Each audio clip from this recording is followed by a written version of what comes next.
जय हिंद दोस्तों, क्या हाल है? बढ़िया। चलिए, बहुत बढ़िया बढ़िया रहना चाहिए, है कि नहीं? तो मैं अमन झा आप लोग को पढ़ाने वाला हूँ साइंस, जो कि आज जो है हम लोग साइंस का 5वां चैप्टर जैव प्रक्रम स्टार्ट करने वाले हैं ऑनलाइन में। ठीक है, जो ऑफलाइन में ज्वाइन करेंगे उन्हें भी हम लोग ये स्टार्ट करने वाले हैं। तो जो भी बच्चे ज्वाइन करने वाले हैं ऑफलाइन में वो भी ज्वाइन कर ले। ठीक है, 1 फरवरी से जो है आप लोग का ऑफलाइन का भी बैच स्टार्ट हो रही है। ठीक है, तो आज जो है हम लोग स्टार्ट करते हैं जैव प्रक्रम। सबसे पहले आज की शुरुआत जो है एक जबरदस्त कोर्स के साथ किया जाए कि मंजिल जो है, मंजिल उन्हीं को मिलती है जिनके सपनों में क्या होती है, जान होती है। मंजिल उन्हीं को मिलती है जिनके सपनों में जान होती है। पंखों से कुछ नहीं होता, हौसलों में उड़ान होती है। पंखों से कुछ नहीं होता है, हौसलों में क्या होनी चाहिए? हौसलों में उड़ान होनी चाहिए, है कि नहीं? चलिए, बहुत बढ़िया। आज का क्लास स्टार्ट करते हैं। हम लोग जो है, जो जैव प्रक्रम है ना, वो बायोलॉजी के अंतर्गत आता है। बायोलॉजी का एक तरह से पहला चैप्टर समझिए, और जो 10th का साइंस है उसका 5वां चैप्टर है। हम लोग एनसीईआरटी बेस्ड पढ़ाने वाले हैं। एनसीईआरटी पर आधारित जो भी हम लोग पढ़ाएंगे वो एनसीईआरटी पर आधारित होगी। ठीक है, पिछली कक्षा में हमने इससे रिलेटेड कुछ नोट्स भी आपको इंट्रोडक्शन क्लास में पढ़ाया था, है कि नहीं? जिसमें हमने आपको बताया था क्या कि जो जीव विज्ञान है, जीव विज्ञान उसके जनक कौन है? तो जीव विज्ञान के जनक जो है कौन है? तो आपको अरस्तु साहब है। कौन है? अरस्तु, है ना? कौन है? अरस्तु है। ठीक है, अरिस्टोटल। ठीक है, जीव विज्ञान के जनक कौन है? अरस्तु साहब है, अरिस्टोटल है। ठीक है, उसके बाद जीव विज्ञान हमने बताया था कि 2 प्रकार के होते हैं। कितने प्रकार के होते हैं? 2 प्रकार के होते हैं। पहला जो है वो है जंतु विज्ञान। पहला का नाम क्या है? जंतु विज्ञान। इसको इंग्लिश में जूलॉजी कहते हैं। क्या कहते हैं? इंग्लिश में जूलॉजी कहते हैं। ठीक है, दूसरा जो है वो है वनस्पति विज्ञान। क्या है? वनस्पति विज्ञान। बहुत बढ़िया। क्या है? वनस्पति विज्ञान। इसको इंग्लिश में बोटनी कहते हैं। क्या कहते हैं? बोटनी कहते हैं। ठीक है, चलिए, बहुत बढ़िया। जंतु विज्ञान का जनक हमने बताया था कि कौन है? अरस्तु साहब। कौन है? अरस्तु। और वनस्पति विज्ञान का जनक कौन है? थियोफ्रेस्टस। कौन है? थियोफ्रेस्टस। थियोफ्रेस्टस। ठीक है, कौन है? थियोफ्रेस्टस है। ठीक है, चलिए हम लोग आगे बढ़ते हैं। सबसे पहले जानते हैं जैव प्रक्रम को स्टार्ट करने से पहले कि जो सजीव होता है और क्या होता है, निर्जीव होता है। हम कैसे जानेंगे कि यह क्या है, सजीव है या निर्जीव है? क्या है? सजीव है या निर्जीव है? ठीक है, तो सजीव और निर्जीव में अंतर देखना है ना? तो सबसे पहले हम लोग सामान्य दृष्टि से देखते हैं। किस दृष्टि से देखते हैं? सामान्य दृष्टि से। बोल सकते हैं गांव घर की बोलचाल में जो यूज होता है उस हिसाब से देखते हैं।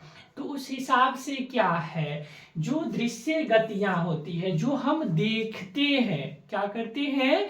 जो हम देखते हैं। जैसे देखते क्या है? जिसमें गतिशीलता होती है। क्या होती है?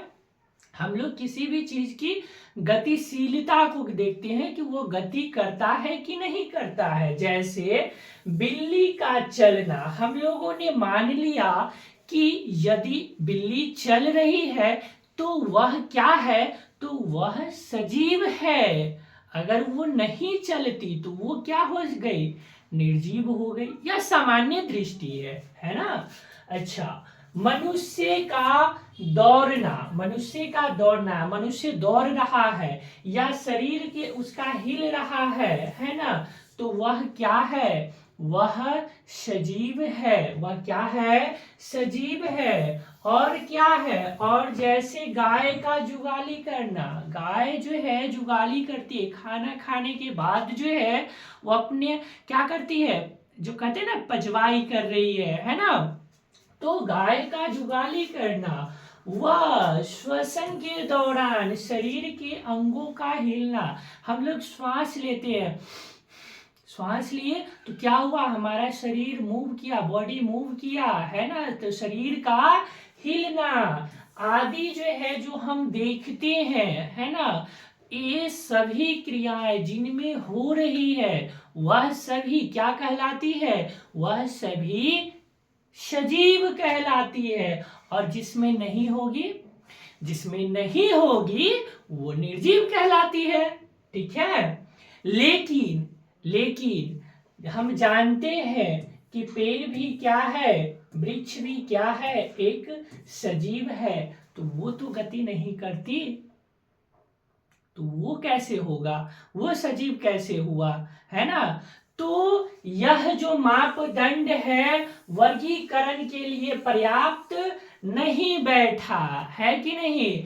तो इसके लिए वैज्ञानिक जो है हल निकाला और वैज्ञानिक ने अपना दृष्टि दिया कि सजीव कौन होगा, कौन होगा, जिसमें अदृश्य गतियां, वो अदृश्य गतियों पर बात किया। किस गति पे बात किया? उसमें तो दृश्य गतियां जो हम देख रहे हैं उस पे बात किए, लेकिन इसमें अदृश्य गतियां पे बात किए, जिसमें क्या बताया कि प्रत्येक कोशिका में चाहे कोई भी कोशिका हो, उसमें क्या होगा, उसमें पाचन होगा, और क्या होगा, श्वसन होगा, और क्या होगा, उत्सर्जन होगा, और क्या होगा, परिवहन और जनन।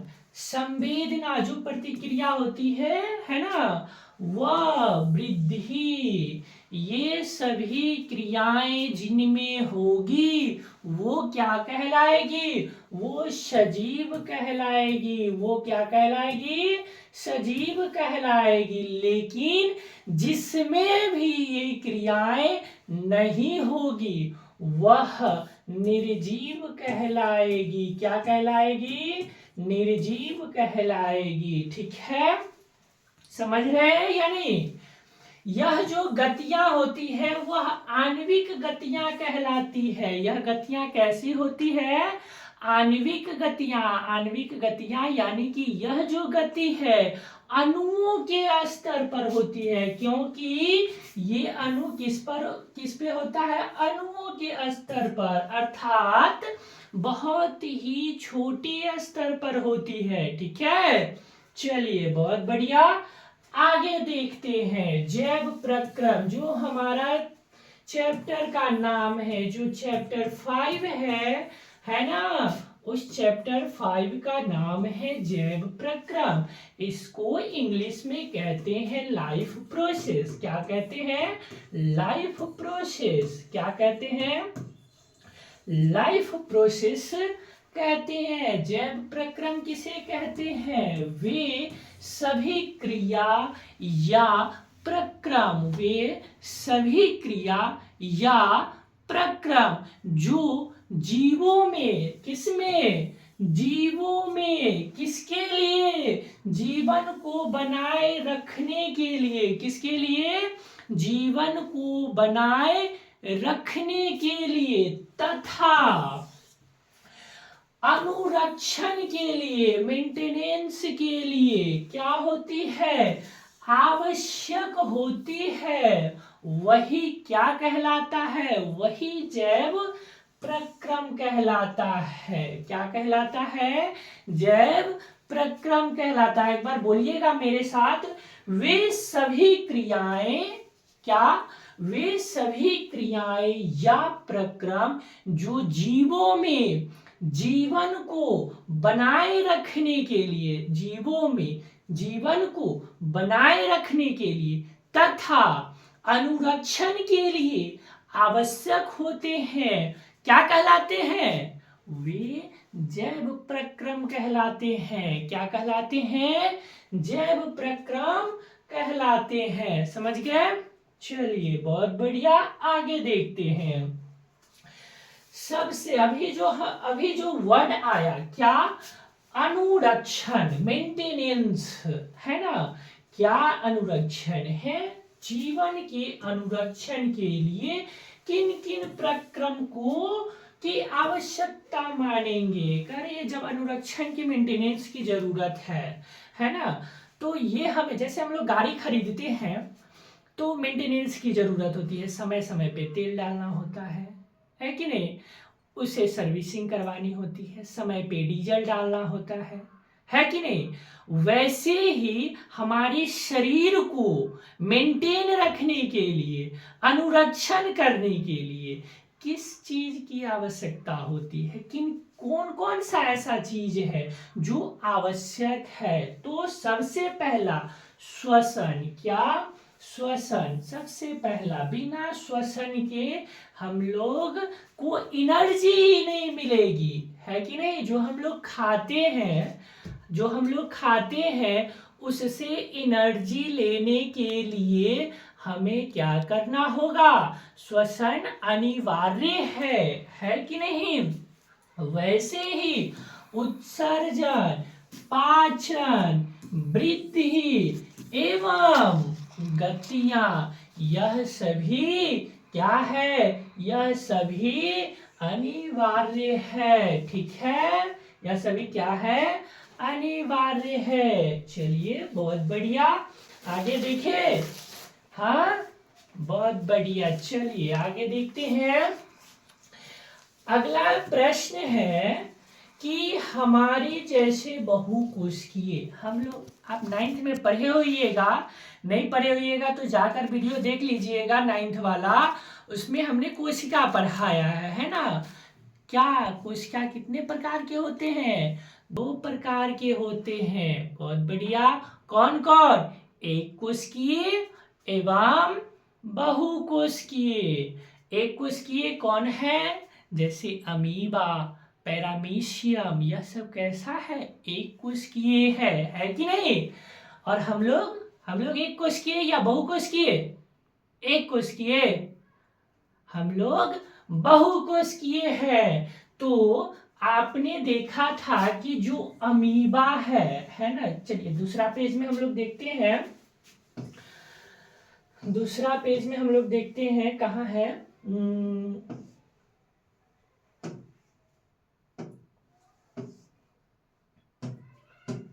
चलिए देखते हैं यहां।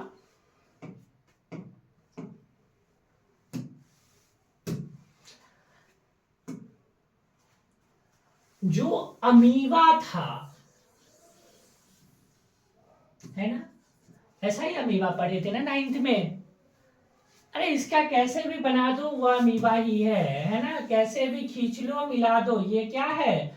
अमीबा ही है। ठीक है, यह जो अमीबा था, यह जो है भोजन को देखता था तो यह एक प्रवर्ध निकालता था। पढ़े थे? हाँ, मान के चलिए ये जो है भोजन को देखा, ये क्या है? मान के चलिए, मान लेते हैं ये इसका भोजन है पैरामीशियम। ठीक है, क्या है? पैरामीशियम। ठीक है, अब यह जो है प्रवर्ध निकाला और इसको फिर यह क्या कर लेता है? घेर लेता है इस भोजन को और अपना अंदर में ले लेता है। इसको क्या किया? अपने अंदर में ले लिया। ठीक है, और ये जो रिक्तिका है, इसके माध्यम से इसके पूरे बॉडी में, पूरे शरीर में घूमता है और इसकी एनर्जी को, इसकी ऊर्जा को ऑब्जर्व कर लेता है। ठीक है, और फिर बाद में जो भी अवशिष्ट पदार्थ बचती है उसको क्या करता है कि उसको जो है बाहर निकाल देता है कि नहीं? तो ये तो एक कोशिकीय में हुआ, है कि नहीं? लेकिन बहुकोशिकीय जीवों में यह प्रक्रिया बहुकोशिकीय जीवों में यह प्रक्रिया काम करेगी? नहीं करेगी। क्यों नहीं करेगी? चलिए देखते हैं क्या कर रहा है। बहुकोशिकीय जीवों में ऑक्सीजन की आवश्यकता पूरी करने में विसरण क्यों अपर्याप्त है? कर रहा है क्या? कर रहा है कि बहुकोशिकीय जीवों में जो ऑक्सीजन होता है वह ऑक्सीजन विसरण के द्वारा क्यों नहीं हो सकता? क्यों यह अपर्याप्त है कि नहीं? क्यों है? तो सबसे पहली बात, जो हमारा शरीर है वह क्या बाह्य कोशिका जो है बाह्य पर्यावरण से सीधे संपर्क में है। पहली बात, हमारा शरीर बाह्य पर्यावरण से सीधे संपर्क में है और हमारी जो बॉडी का जो ऊपर का स्किन है, जो चमड़ा है, वह कैसा है? वह मृत कोशिका है। हमारे बहुकोशिकीय, चाहे हमारा ही नहीं, जितने भी बहुकोशिकीय जीव है उनका जो है शरीर कैसा होता है? ऊपर का जो शरीर होता है, जो ढका होता है, वह मृत कोशिकाओं से ढका होता है। कैसा होता है? ढका हुआ होता है। ठीक है। वायु से भरे अंतर कोशिकीय रिक्त स्थान अनुपस्थित होते हैं। जो ये आपने देखा, इसमें क्या है? जो अमीबा में जो है क्या था? अमीबा में क्या था? आपको रिक्त स्थान थी, है ना? अमीबा में क्या थी? रिक्त स्थान थी। कहाँ गया भाई?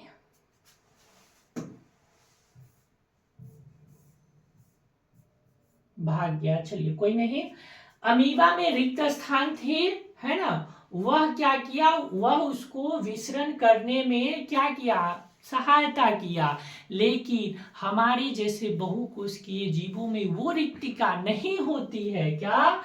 वह रिक्तिका जो है अनुपस्थित होते हैं। ठीक है। कोशिका से जो है, कोशिका में विसरण इतना धीमी प्रक्रिया है कि हमारे फेफड़ा से पैर तक पहुंचने में उसको कितना समय लग जाता है? 3 साल लग जाएंगे। बताइए, यदि हमने श्वसन जो ऑक्सीजन लिया उसको पहुंचने में, पैर की कोशिका तक पहुंचने में 3 साल लग जाएगा, तो क्या हम जीवित रह पाएंगे? नहीं रह पाएंगे। इसीलिए यह जो बहुकोशिकीय जीव है, इसमें विसरण जो है क्या है?